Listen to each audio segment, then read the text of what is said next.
ക്രോഷയുടെ basic stitches പഠിക്കാനാണ് ഇവിടെ use ചെയ്യുന്നത്. ആർക്കലിക് യാണും കറസ്പോണ്ടിങ് ഒരു ഹുക്കും ആണ് കേട്ടോ. നമുക്കത് എങ്ങനെ ചെയ്യണേന്ന് നോക്കാം. നമുക്ക് അപ്പൊ സ്ലിപ്പ് നോട്ട് ചെയ്യാം. അപ്പൊ അതെ നമ്മുടെ കൈയുടെ ഇങ്ങനെ പിടിച്ചിട്ട് ഈ നൂലിന്റെ അറ്റം കൈയിന്റെ ഇതേപോലെ വന്നിട്ട് എക്സ് ആയിട്ട് വെക്കാം. എന്നിട്ട് ഈ ഹുക്ക് ഈ ആദ്യത്തെ നൂലിന്റെ ഉള്ളിൽ കൂടെ പാസ് ചെയ്യാം. എന്നിട്ട് രണ്ടാമത്തെ നൂല് ഇങ്ങനെ വലിച്ചെടുക്കാം. എന്നിട്ട് ഈ ഒന്ന് വലിച്ചെടുത്ത് കഴിഞ്ഞാൽ നമ്മുടെ സ്ലിപ്പ് നോട്ട് കഴിഞ്ഞിട്ടോ.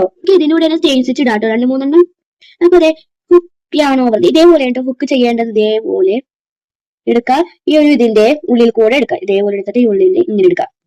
1 ഇതേപോലെ ഇങ്ങനെ ഈ ഒരു ഇതിന്റെ ഉള്ളിൽ കൂടെ ഹുക്ക് പുറത്തേക്ക് എടുക്കാം.